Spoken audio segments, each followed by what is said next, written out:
Welcome to the F Word Podcast, a special episode. We are doing our Spider-Man Homecoming spoiler and non-spoiler review. Non-spoiler first, and then we'll bring you into our spoiler. Entertain Facts, or the F Word, sorry, is brought to you by Entertain Facts, which you can find on Instagram at Entertain Facts. And I am joined with the co-founder and CEO of Entertain Facts, Anthony. What's up, guys? A quick little message before we kind of start the show officially. This week and this episode, we did have some sponsors from Instagram. We had comic_stuffs with a Z, superhero_facts_daily, DailyGeekFacts, Marvelfact.ig, and AwsmComicFacts. All these accounts will be found on Instagram. They post some really cool facts, and all the links to their accounts will be on the description on YouTube. Yeah, so make sure when we get this YouTube video up, which will be tomorrow afternoon, I think. Hopefully we'll get it done as soon as possible. It depends how our programming works out. But we're going to put all of their Instagram pages on there. So please make sure you go over to their pages, follow them, like their stuff, because they help support us. We support them, and that's how the community can grow. But we're going to get right into it. We're going to get into our non-spoiler talk for the first little bit of this review. And then we will be giving you some time to let you know when the spoiler review is going to be hitting. There's going to be a transition if you're watching on YouTube as well. Also, if you just want to get straight into the spoiler review, the time will be in the description, so just click down there on YouTube, not on iTunes, sadly. But just look in the description below, you can see the time, when to stop or where to go to the spoilers. And really, we want to reach out to you guys whenever you comment. We had some good feedback from our video. Our very first pilot was last week. We're shooting our regular scheduled program show tomorrow, and that'll be released for Saturday. So that goes up on YouTube. Love to see your comments on there. It goes up on iTunes. And we're working on a SoundCloud soon. Yes, SoundCloud is going to be our next stop. So any feedback that we get from you guys, it just helps us better the show for you. Remember, we are just fans of the medium. We're not professional critics. So this is just a couple of fans that went to go see a movie today.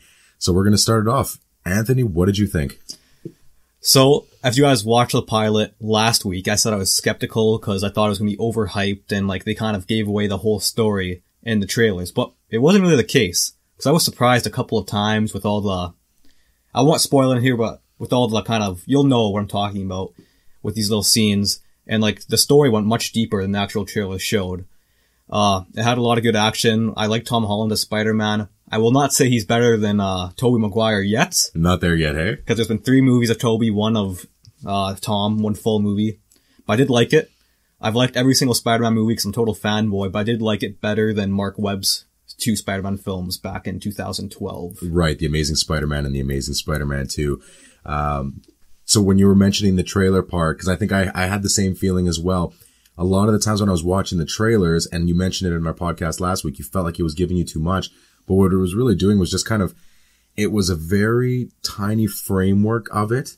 Mm-hmm. And it just was kind of a few of the things. Yeah, it kind of followed the story a little bit, but there's so much more. There was way more than I thought, way more than you thought. We went with somebody else too, and you know, they had the same feeling about it as well, which was good. Did you find that it lived up? I thought it will definitely exceed my expectations because I really didn't have any for it. But I also thought that Robert Downey Jr., I thought he'd be in the whole movie, but they kind of pulled the Suicide Squad in a way, but it was better than Suicide Squad, where they kind of promoted the Joker a lot, but he was barely in there. Oh, okay. And he had like, Robert Downey Jr. had like 5 scenes in there, which I think I posted a fact on, but I didn't really believe it. Yeah. But I really liked it. I thought they did Iron Man good, because you know they're in the same universe now, like they kind of... If you're a casual moviegoer, you'll know, like, okay, this guy is now in the Marvel Cinematic Universe. He's with all these other guys. And it differentiates the older movies to these new ones. And I like the new take where he's in high school.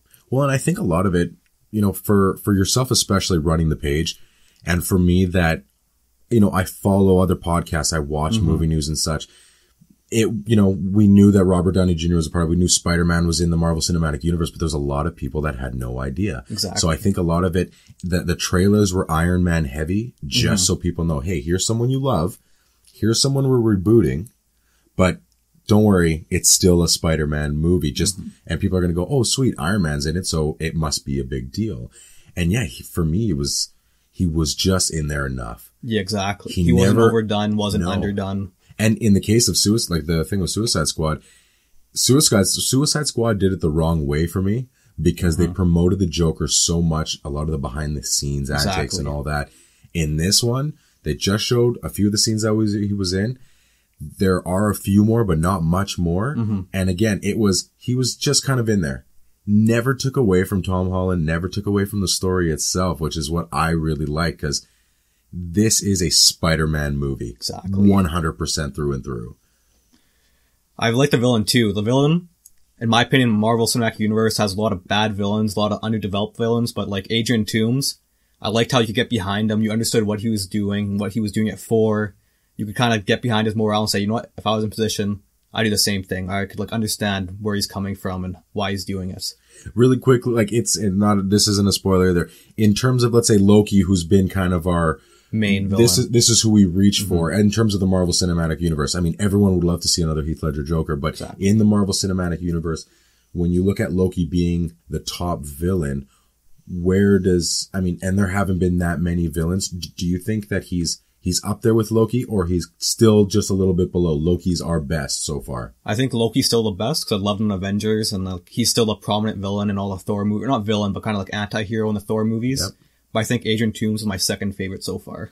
Yeah, I agree. And it was what you touched on. It was somebody with motivation. You got what he was going for. Any great villain, it's because you understand them, right? Again, as I mentioned before, the Heath Ledger Joker. The twisted part of your mind is, I get where this guy's coming from. Exactly. In this one, you got where he came from, and Michael Keaton is just incredible. He's actually menacing, and he was Batman. Actually, yeah, it'd be like if Batman was attacking, but even because I've read a lot of the Vulture comic, like the Spider-Man comics with Vulture in it, and I liked how they didn't go that campy route, because the Vulture is, he's an old guy flying with wings, he's a little more cackling and such.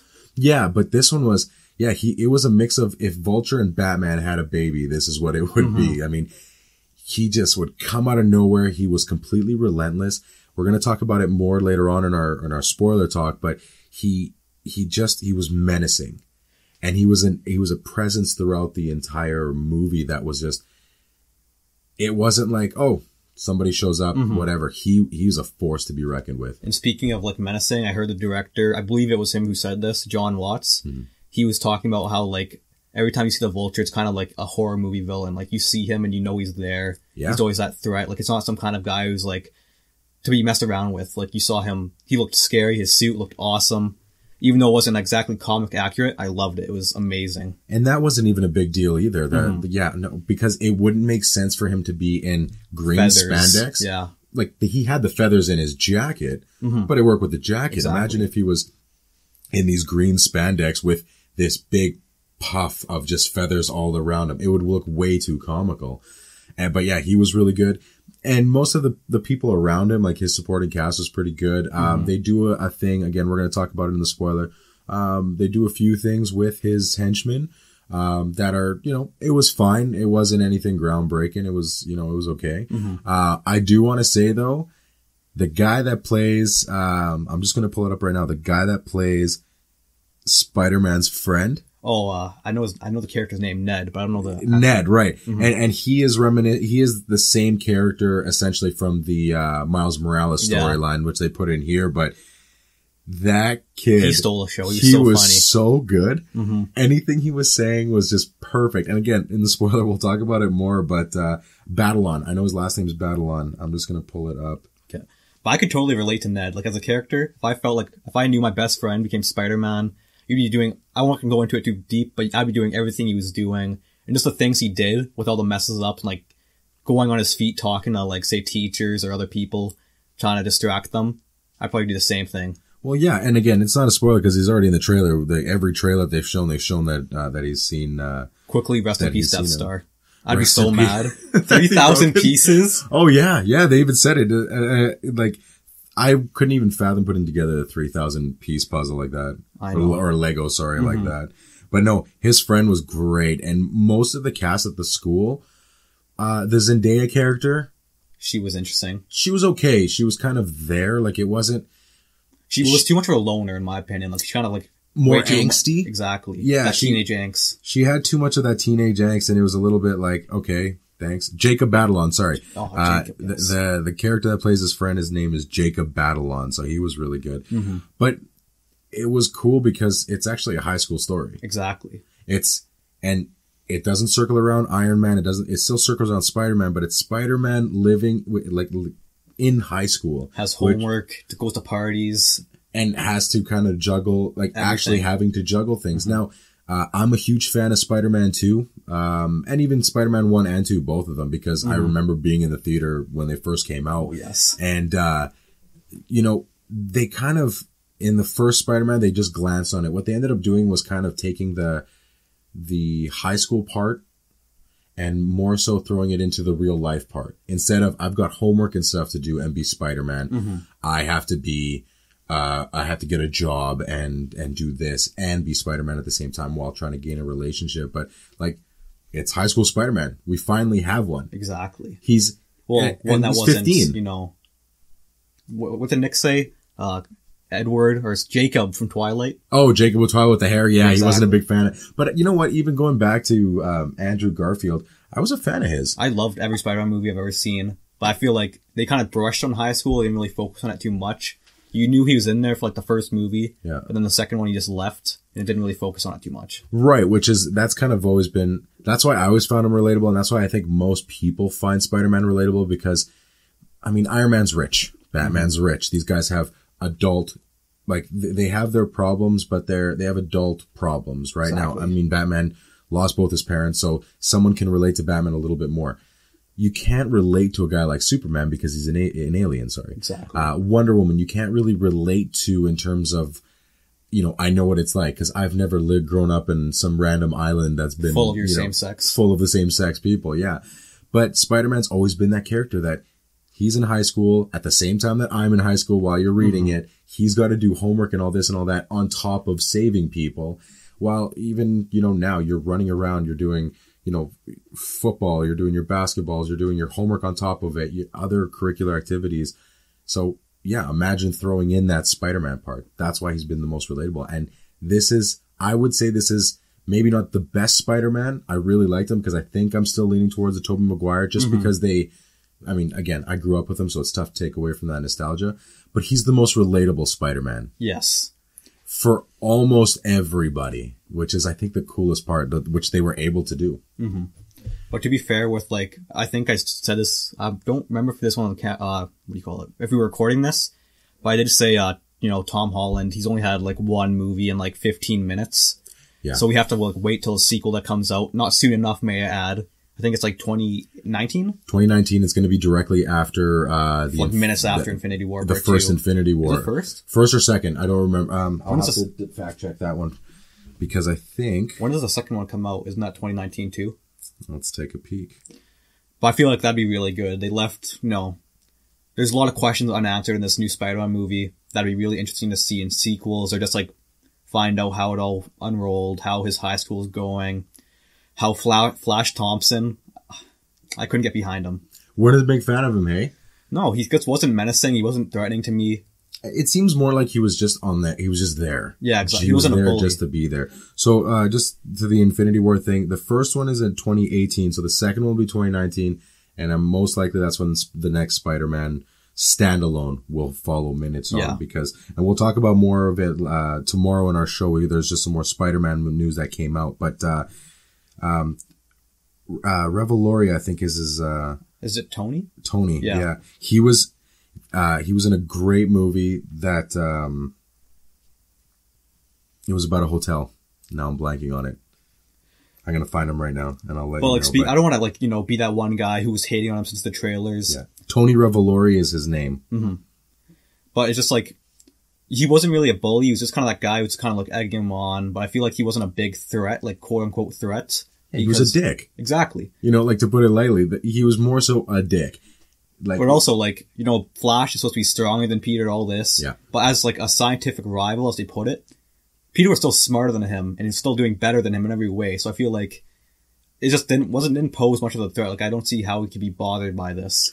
And it was more so he was just, I'm the cool guy of the nerds. Mm-hmm. That's what it felt like. It felt like they were, because, and I don't know if it's giving away plot details, so I'd rather not say, but, you know, he's kind of more in a group of nerds as opposed to being a jock. It's not really, they've revealed that he was going to be like scientific. More scientific. Yeah. Okay. I just want to make sure. But yeah, the actor, Tony Revolori, was in a movie called The Grand Budapest Hotel, which it's incredible. And he's a good actor. He was also in another movie called Dope, which was awesome too. But yeah, he was, you know, king of the dorks, or he was trying to be the king of the dorks. And, you know, obviously Peter Parker being in the position where he's in, where I can't reveal everything and everything like that. So it was kind of playing off that a little bit too much, but the good thing was they didn't have him in there lots. It was kind of just 4 or 5 scenes, like Robert Downey Jr. Exactly. And everyone. And actually, now that you mention it, when I think about it, aside from his friend and obviously our bad guy, most of the people had almost the same amount of screen time as Iron Man did, and it was just kind of peppered around him just to be there. Exactly. So you knew he was in high school. Yeah, which was really good. What else do we got here in terms of a non-spoiler? Aunt May. She was pretty hot. Oh, Aunt May's the best. And I love how they played on it. Like, every character was kind of like having their pieces at Aunt May. And I was worried in the beginning because they did it twice early on in the movie, but they kind of stopped it, like maybe 2 or 3 times, but then they kind of stopped it and what I liked is she wasn't in it a lot, but she actually had a big impact. She felt like he was his aunt. I mean, she felt like he was his mom, and I mean, she's young enough where she could be, but you know, we know the story with that. But she felt like he was his friend. She was his aunt. She's gone through stuff. He's gone through stuff, and now they're just going through life together. So, you know, there was one part where I thought where the movie kind of slowed down a bit for me, because I think I have a few gripes. Again, we'll talk about it more, but pacing was one of them. But at the one point where it did slow down a little bit, it was when she shined a little bit more, if that makes sense, where their relationship kind of stood out. So I really like that part. Actually, another thing, kind of peeking on the non-spoiler review, we could talk about the placement in the Marvel or Spider-Man movies, where this one lands. Yeah, and in terms of, I think we can do both ranking Tom Holland. And ranking this Spider-Man movie with the other ones, and we can do a quick little MCU rank as well. So first, in terms of an MCU movie, where does this rank for you? This one was probably, because I love Spider-Man, as I said. Yeah. This is going to be probably one of the higher ones. I still think I liked Avengers more just because that was kind of the big thing. It's a big boom. Winter Soldier is definitely the first. Okay. Probably Avengers second. Okay. I haven't seen Iron Man in a long time. I was pretty young, so I don't really remember those details. But I'd say right now, Spider-Man Homecoming is probably the third. The third, hey? I'd probably put it, in terms of an overall movie, I'll probably put it in my, I don't know if it's in my top 5. And even though, again, Spider-Man's my number 1 of all of them. But I would probably put it for sure in that, 6 or 7 spot. Maybe around that Guardians of the Galaxy where I have them, because Guardians, like, I liked it. I didn't love it as much as other people did. Exactly. I just thought it was a fun movie. Watching that movie, I had a smile from ear to ear. Watching this movie, I had a smile from ear to ear. Exactly. So it's kind of, that's where it places it for me. But yeah, definitely when, I think the Civil War, Avengers, what's the other one? We said Winter Soldier, those 3 for sure. So it's probably falling in that between 5, 6, and 7. I mean, I haven't updated my list in a long time, but it was definitely a good one. In terms of a just overall Spider-Man movie, we've had 5. This would be number 6. Yes, this would. So we had so I'm going to go in order. I'd say first one, Spider-Man 2. Okay. Second, Homecoming. Third would be the original 2002 Spider-Man. Right. Fourth, The Amazing Spider-Man 1. Okay. Fifth, oh god. I'll do Spider-Man 3 just because I overall like Tobey Maguire. Then The Amazing Spider-Man 2, even with the dancing? That was the best part. You know, there's actually, if you guys get a chance to do this, there's a pundit on YouTube. His name is Movie Bob. His name's Bob Chipman. He has a great, he does fantastic videos. You should really watch him. He's extremely knowledgeable. He's been doing it for a while, but he's got one that says, "You're wrong about Spider-Man 3." And he kind of touches on that a little bit. He also has one for Batman and Robin, which is hilarious, but, he's got some really interesting points. But anyway, sorry, I stopped you at Spider-Man. The Amazing Spider-Man 2 okay. was the last one. I'm doing it last behind Spider-Man 3. Yeah. Because I felt like they just rushed everything, and I heard somewhere that they were writing it basically backwards because they wanted Gwen Stacy, spoiler alert, to die. And they just kind of went on from that point. So I feel like they just had the main plot point, but they just crammed every villain in there. They didn't learn from their mistake with Spider-Man 3, which ended the franchise in the first place. Yeah. Same mistake ended that franchise. Yeah. So MCU, fingers crossed, that doesn't happen again. But that was my list. Okay, mine's pretty close. I would definitely put I think I would put Spider-Man 3 almost at the very bottom. Starting from the bottom, it would definitely be Amazing Spider-Man 2. Mm-hmm. Even though I liked Andrew Garfield as a Spider-Man. So did I.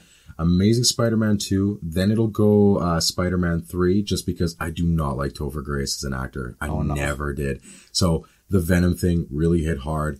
Aside from the dancing thing, it was still pretty good. Some of the effects. That Sandman scene, I will still defend that, at least in that movie, I will defend two things. Venom looked cool. Yes, he did. And Sandman's reveal was incredible. But also about Sandman, he's just like Adrian Toomes, because you could get behind. Like, he wasn't really a villain. He was there, but he kind of had that thing pushing him to do what he was doing. Like, he wasn't 100% behind it. Like with Uncle Ben's death and him being the murder. Another spoiler. He just he did it by accident. Yeah. He was thrust on that life path. Yeah, it was kind of, it was a causality effect that kind of led him to where he was at. The butterfly effect. Butterfly effect, you could say that way. So, we've got, I said Spider-Man 2, or Amazing Spider-Man 2, Spider-Man 3.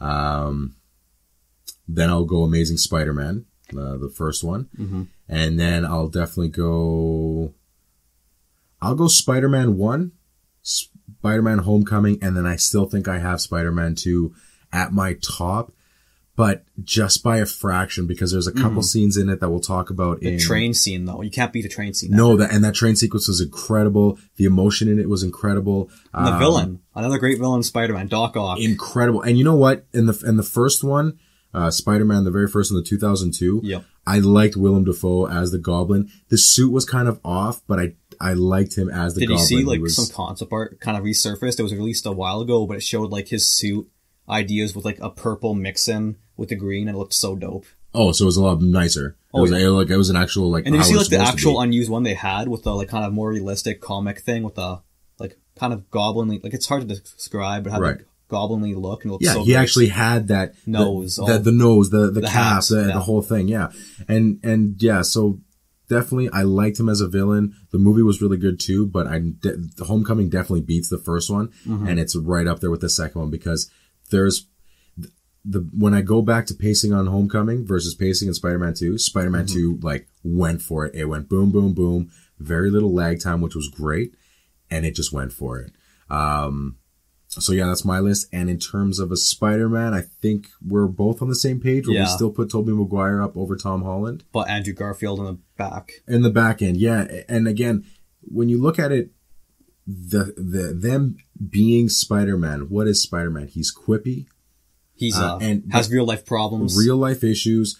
Still specifically in the first ones, he's really it's him trying to hide his identity of who he is. This one is very close though with the Tobey Maguire one, just because they nailed the fact that he's 15 years old. He's a kid. Exactly. He's a kid. You believe he's in high school. You believe he's going through the stuff he's going through. And Tom Holland is a good actor. So he did this really well. But yeah, I think that's it. Do you have anything else for a non-spoiler? I think that's about it without accidentally get out of here before I accidentally slip a big say anything. Yeah. Yeah. Definitely for those of you that are stopping right now, go check out this movie. And then come back. For our spoiler review, which will be happening in just a quick second. Now, do you want to rank this now or do you want to rank this after? I guess let's rank it now for them. Okay. So in terms of a rank, I don't know what ranking system you want to use. Do you want to go out of 10? Let's do 10. All right. So we're going to go simple. We're going to go out of 10. Anthony, where are you at out of 10 with this movie? Okay, this is the first time watching it, so I'll probably have to watch it 1 or 2 more times to get my full official ranking. Yeah, we literally just left the theater. Exactly. And we came directly here to record this. I'd say I'll give it a solid 8 out of 10. 8. It's good, yeah. I'm at 8.5. 8.5 maybe to that 9, so maybe like 8.75 if we're really getting technical. Again, really, really solid movie overall. So I'm going to count us down from now, 5 seconds, and It's we're going to be the starting. final countdown before the spoilers. Final countdown for spoilers, okay? Just so everyone knows, if you're watching this on YouTube, you'll just notice the graphic changing as well. In 5, 4, 3, 2, 1. Okay, so the car scene. For me... Robert Downey? No, the car scene when he's taking him to the prom. Oh, yes. And what I love, tension. The tension in there, not only that, but they didn't do what most movies do. They actually had him, while he was driving, he's like, his voice sounds familiar. Have I seen you before? And that was kind of the same thing with Spider-Man 1 with William Dafoe and he recognized something, but, and specifically the scar on his mark on the first one, but this one is like, this isn't a dumb guy, because everyone always thinks like, how do they not know what he sounds like? Exactly. Now, you can chalk it up to, well, they're in a distress situation. Maybe they can't hear it right, but he's hearing him and he's picking it up. And I love how they did it from the point where he walks into the house to when he drops him off. And the biggest thing with Vulture for me was the fact that he took in consideration that he saved his daughter, because you can tell he actually loves his family. And so that's why he gave him the pass. That was huge. That was a huge scene. As, Tom Holland walked up the steps to Liz Allen's house and opened that door and he showed up, I was so shook. Yeah. Like, oh my God. This is that plot twist where Jesus Christ, it's Jason Bourne. Oh man, it was so good, and just, he couldn't keep it together. Like, we're talking like... With the photos, he kept on looking over them awkwardly. Yeah, he stared at them the whole time, and even like the Vulture character was looking at him like, he knew something, like you can always tell, but obviously he wasn't going to know because Spider-Man's always in his uniform and stuff. But he just had that menacing look to him. And at first you think, is this just a guy being menacing?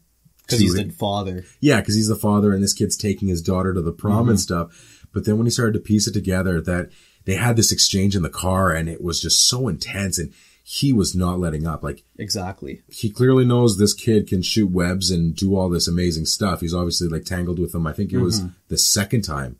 Because the first time was when he fell into the lake. Yeah. The second time was on the trucks when he ended up getting locked in the depot. Yeah. And then the third time was, well, technically the third time would be the vehicle, but the third time was obviously our finale around there. But so he knows what he can do, and he sees that he's just a kid. Exactly. Which would be crazy. Well, imagine being like an adult. I don't know, around, how old was he in this movie? 15. Adrian. I don't know. I'd say around probably 50-ish. 55. Yeah. So maybe Being a 50-year-old guy, knowing you're getting your ass handed to you by like some 15-year-old guy. Yeah, and it's not Iron Man, which you'd think it would be, because if it was Iron Man, he'd just go in there with it, and be Iron Man and do his thing or get the Avengers.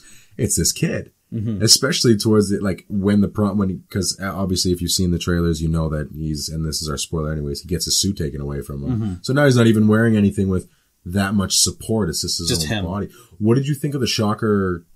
I guess you could say it's a twist. It shocked me. Oh, Jesus. I was waiting for something like that. Didn't I lean over to you in the movie theater and say that? Did you hear me? I don't know if I heard you. Oh. I heard you say there was one other thing you said. I don't remember specifically, but it was on a little quip like that. But yeah, instead of making Shocker an actual character, they just kind of, you're the Shocker, obliterated him. And that was the cool thing. Vulture actually lays waste to a guy. He kills him by accident, but he still does it and walks away like that. There's cool menace to this. Explosions. Yeah, exactly. And he thought it was an anti-gravity thing. Because essentially what they did is they the way the story works, it's after the events of the first Avengers. He's supposed to started, yeah. So it started a little bit different. It didn't start just with Spider-Man doing his thing. And so the Vulture has motive because he originally had a contract with the city to be the cleanup crew. bought the trucks, bought all this What was stuff. their name again? There was supposed to be a TV show about them. Damage Control. Damage Control. That got scrapped, yeah. Yeah, that was based off of Iron Man's the actual comic line of Damage Control, where they go in and they clean stuff. So they introduced Damage Control, and it pretty much made him broke because he bought trucks and made crews and everything to pick up all the Chitauri weapons and do the cleanup of the city. Got that taken away from him. So that's where his motive comes into. And he's got all this Chitauri equipment, one of them being a blaster that disintegrated a dude. The other one, I think it's because of this that created the Shocker. Like, that's what I'm thinking. Like, did this guy have the glove originally, or did they make it from the Chitauri I think it was from the thing? Chitauri stuff. So then it's kind of changing the lore a little bit. But then this guy dies and he pretty much takes up the glove and he's like, you're the Shocker now to another guy, which, I mean, you've seen him in the trailers and stuff. Yeah. I didn't mind it. I always liked Shocker I thought he's a good villain in his own right. I kind of hoped maybe he would have been like a lower level that Spider-Man would go toe to toe with just. But then it'd probably be like the Rhino all over again. Yeah. And that's a fear, like, cause then you might start shoehorning stuff, which I liked how you're the Shocker now. He's wearing the first guy that wore it. Yeah. Wore the yellow. All the classic kind of uniform. Yeah. And then left it at that. Cause why? Vulture's our villain, which I like to focus on that. They focused on the villain. Donald Glover. I liked him. I know they're setting him up to be the Prowler. I don't know exactly Something who like he that, is. yeah.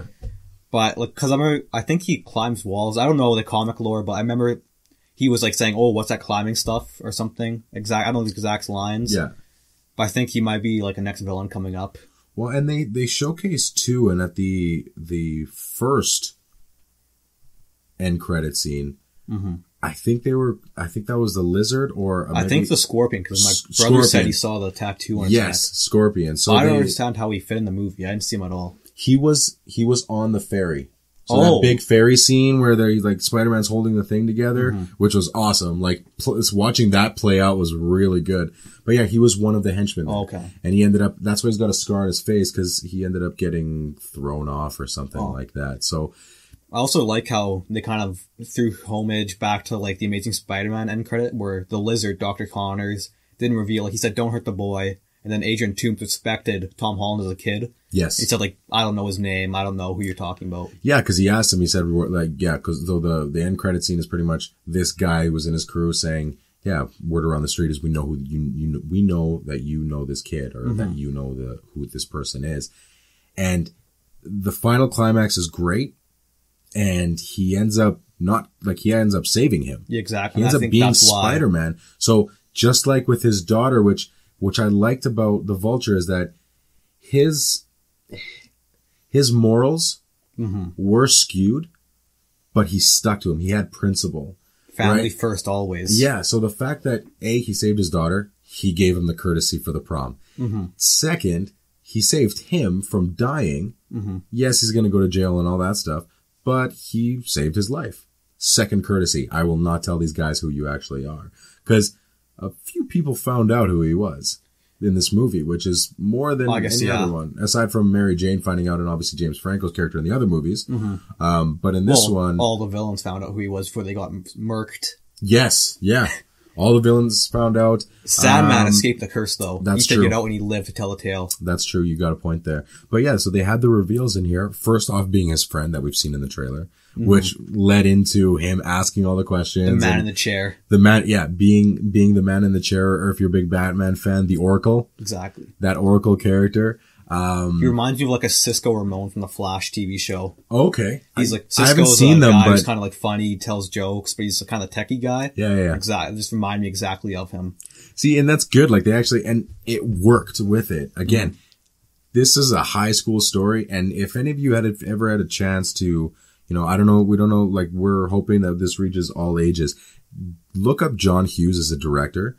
A lot of his earlier work, like he did the first Home Alone movie. Classic. He did the second one, not as favorable, but he did movies like one of my favorite movies of all time is The Breakfast Club. The other one is 16 Candles. It's an 80s movie.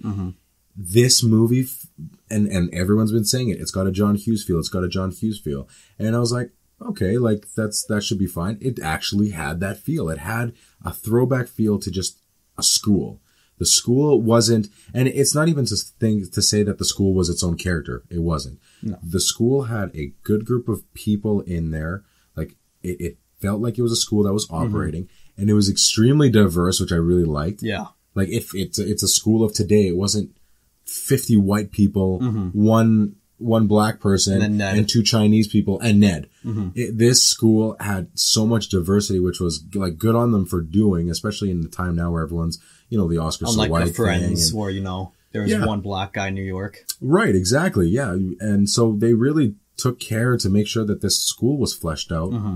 The characters were just there. They, as Peter was going through the halls, this person was here, this person was there. So that was great too. Like, that was one of the biggest things that one of the biggest takeaways was that, big time. Like, for me. Speaking of, like how you said, the throwback to the old movies, the Ferris Bueller's Day Off kind of homage. Oh my God, that one was the best. And I love how it related to Deadpool in a way. Yes. I thought that was definitely, a nod to Deadpool because he did it. He did the post-credit scene. Exactly. But even more so, it was, and while because the one scene in when he was going to the party, streaking across those backyards, and the cool thing is that he doesn't know everything. He's still discovering his powers. He's still discovering all of this stuff. And so it's trial and error as he's going along. As you saw with the fight with the web shooters where he had no idea what was going on. Yeah, like he unlocks the suit finally because it was on the training wheels, which I love. He had the training wheels thing. He had the baby cam where he could record everything. But when he was going across that golf course, and it was funny when Ned said, have you ever just stood over and just shot to see how long it was? Tobey Maguire.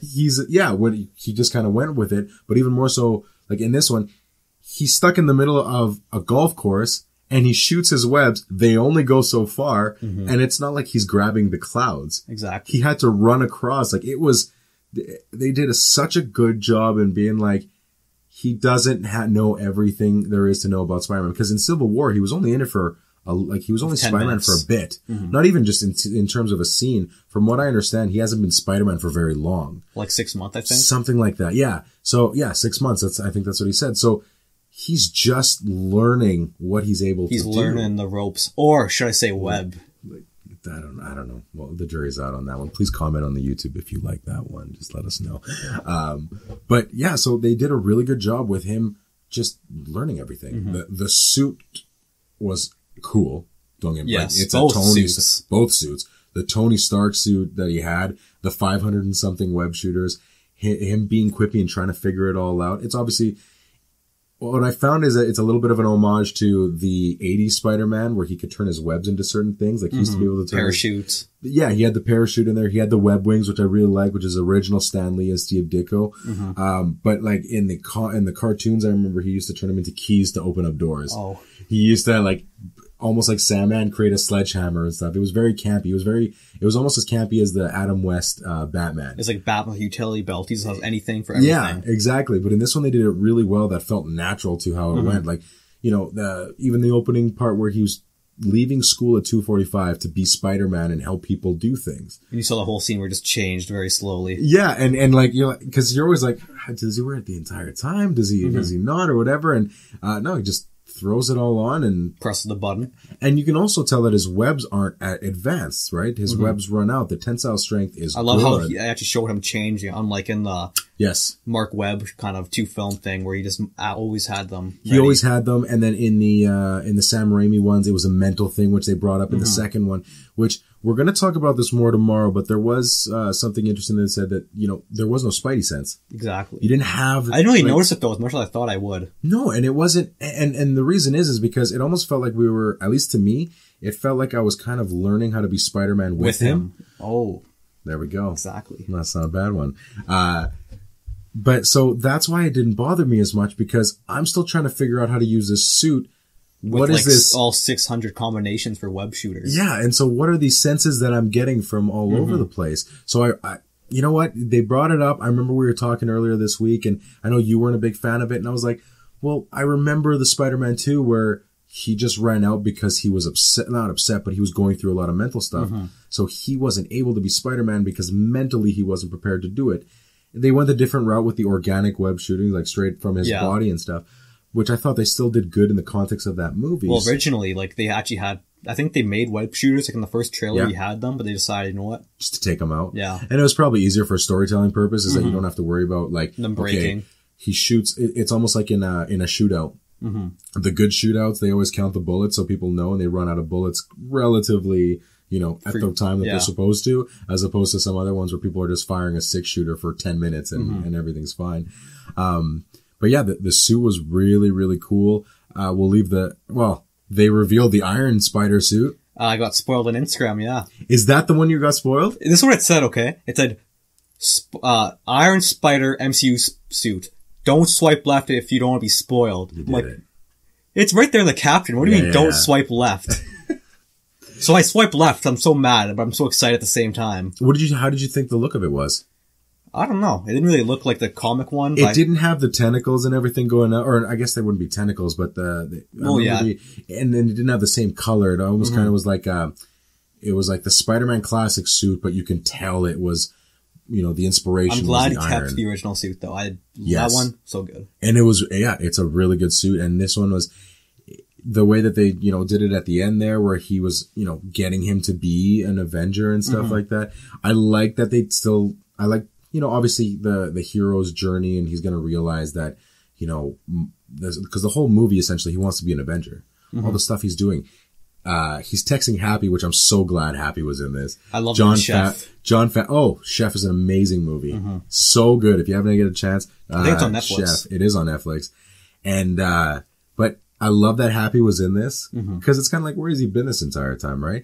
And I loved his relationship with, obviously, Tony Stark and with the kid, though, because it was almost like Happy was in it more than Tony Stark was. But he's kind of like the actual mentor. Yeah, he was like his liaison. So he doesn't bother Tony Stark. He's going to have Happy kind of babysit, but keep an eye on him and stuff, right? So, in terms of the Spider-Man, the Peter Parker genius, I think they showed that a little bit. Well, I definitely mentioned, like, you're the smartest in the class, Peter. Like, we need you to go to this nerd science thing. It felt more like Ned was the genius, because I know there was a couple scenes there when he was unlocking his suit, because his suit was on the training wheel program, and Ned was the one that was hacking in there. Now, he was, you know, he found where it was, pulled off the section of the suit, I guess, like he disabled the tracker on there. And there was one scene, the second time he met up with Vulture, where he gets stuck at the depot, the demolition, what's the thing again? Sorry, what's the name? Demolition, no, the damage control. Damage control, sorry. Their big depot where they had their trucks and everything. And he was sitting there trying to hack into the box to get out. Doing all the Mortal Kombat, you know, combos, trying to learn them. Oh yeah, like he was learning the suit as it was going, which I love that they showed so many different things. Again, a lot of it is him being just Spider-Man and learning this stuff out. And then the door wasn't closing, so he had the computer, so it actually showed him running out, like, stuff from a calculator, you know, into the thing. So they showed a little bit of, you know, he's smart. And really, Peter Parker is one of the smartest people in the MCU. And he's one of the youngest, too, right? So it was okay. Again, I think it was almost on the same level as all the other Batman movies, showing that Batman's a detective. You know, maybe one or two scenes.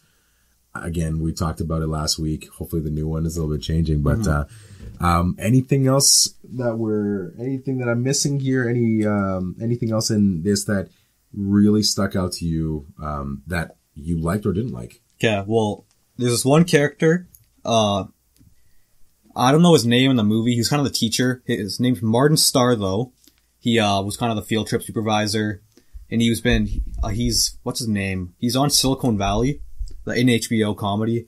His name is Bertrand Guilfoyle. Okay. But I found it really funny. Like, one of the funniest jokes in that whole movie that made me die laughing was, it was after that big, you know, what is it called? Yes, I'm blanking right now, but yeah, the DC scene you've seen in the trailers where he jumps over the helicopter and they first reveal the spider web wings kind of thing that he has. Yeah. And essentially he saves his classmates because, they had that piece of the Chitauri in it, which exploded. Because it went through the X-ray, it was exposed to radiation and then it exploded, but not like immediately. Not an explosion like a grenade. It was more so like it cut through that.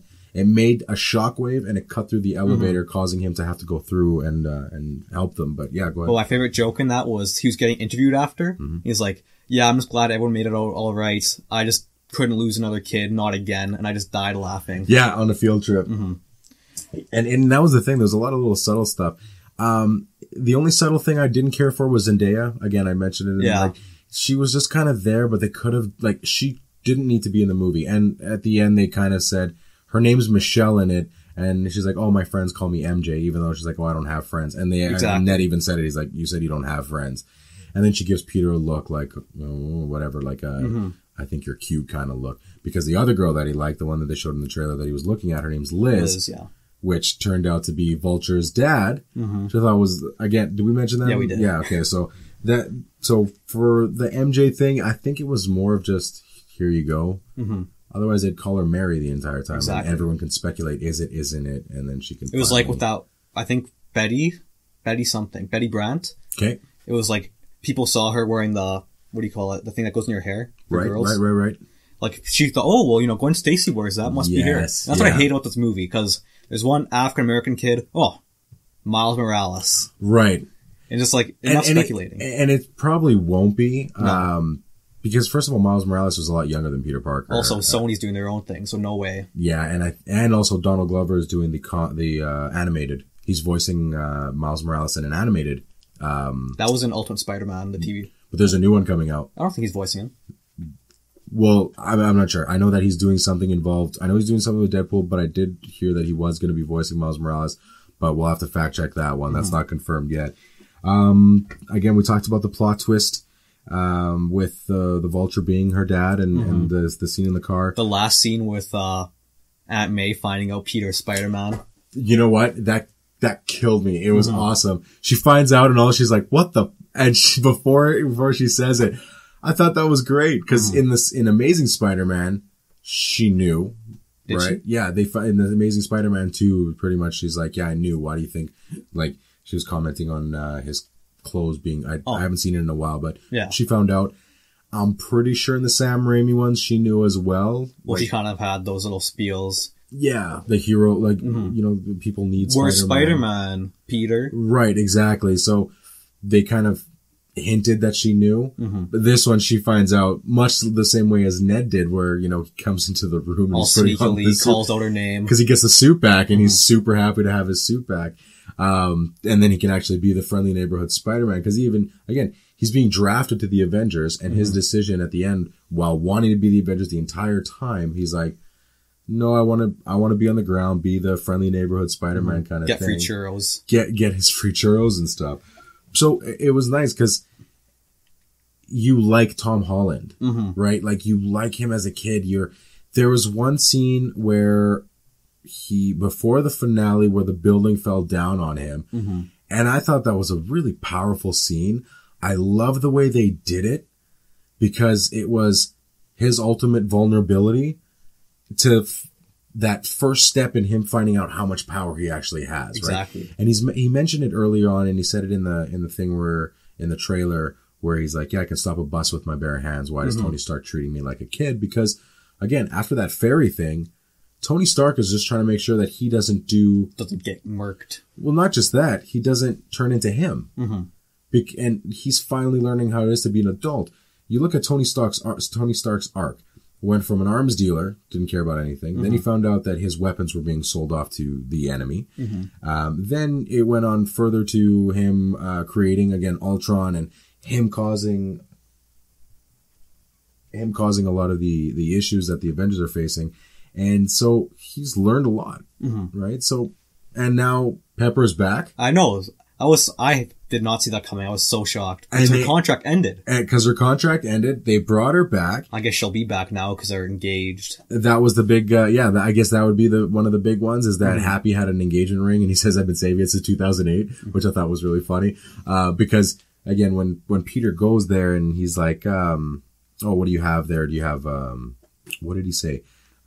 Big reveal. Tony Stark was like, we've got reporters outside. We're waiting to introduce the new member of the Avengers. And he's pretty much like, no. And he thought he was joking as in, Tom Holland, like Peter Parker was like, there's no camera guys or anything in there. And Tony Stark didn't say anything because he's like, he made the right decision for a 15-year-old kid finishing school and all that stuff.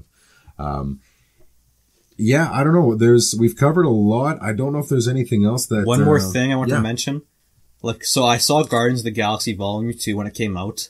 And one of the main reasons I disliked it was because there was too much humor. Like, it was too frequent. It didn't feel natural after a while. Okay, I haven't seen it yet. Oh, no? Surprisingly enough, I haven't had a chance to go see Guardians 2. I will see it soon. But, like, in this movie, it was all natural. Like, in that one scene where Ned's in the library, the computer area. Oh, God, yeah. And the teacher walks in. What are you doing?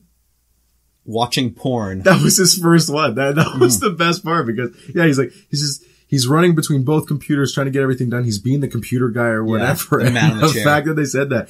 Actually, there was one, Zendaya did have one funny thing that she did, that I thought was pretty good. Peter's walking to the palm.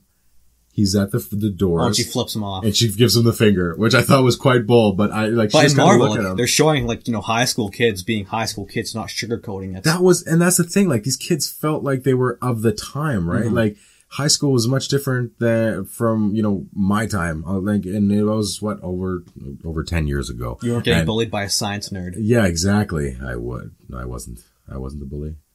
I don't remember. It was a bully wouldn't admit that he was a bully, though. Oh, right, that's true. But like Nick, it's even further, right? Mm-hmm. And the big thing about this podcast, you got 3 different generations of movie fans, so you get the full meal deal. But I think we've covered pretty much everything on this. Our non-spoiler review of Spider-Man Homecoming. Take a look at it, Anthony. Anything else? Let us know what you thought about the movie in the comments below. Give it a rating out of 10 and your favorite and least favorite parts in the movie. If you found any least favorite parts. I didn't. Yes, definitely. Please make sure that you don't spoil it for other people in the chat as well. Mm-hmm.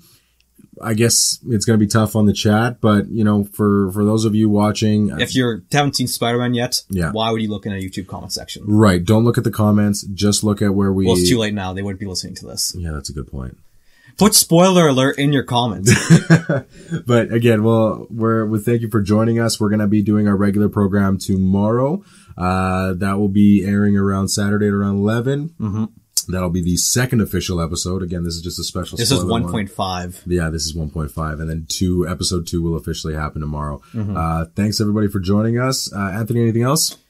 Follow Entertain Facts. Follow Entertain Facts on Instagram. Again, we'll be putting all our sponsors as well, in the description below. So please make sure you follow them. That was Anthony. I am Simply G. Have a great night. Who knew?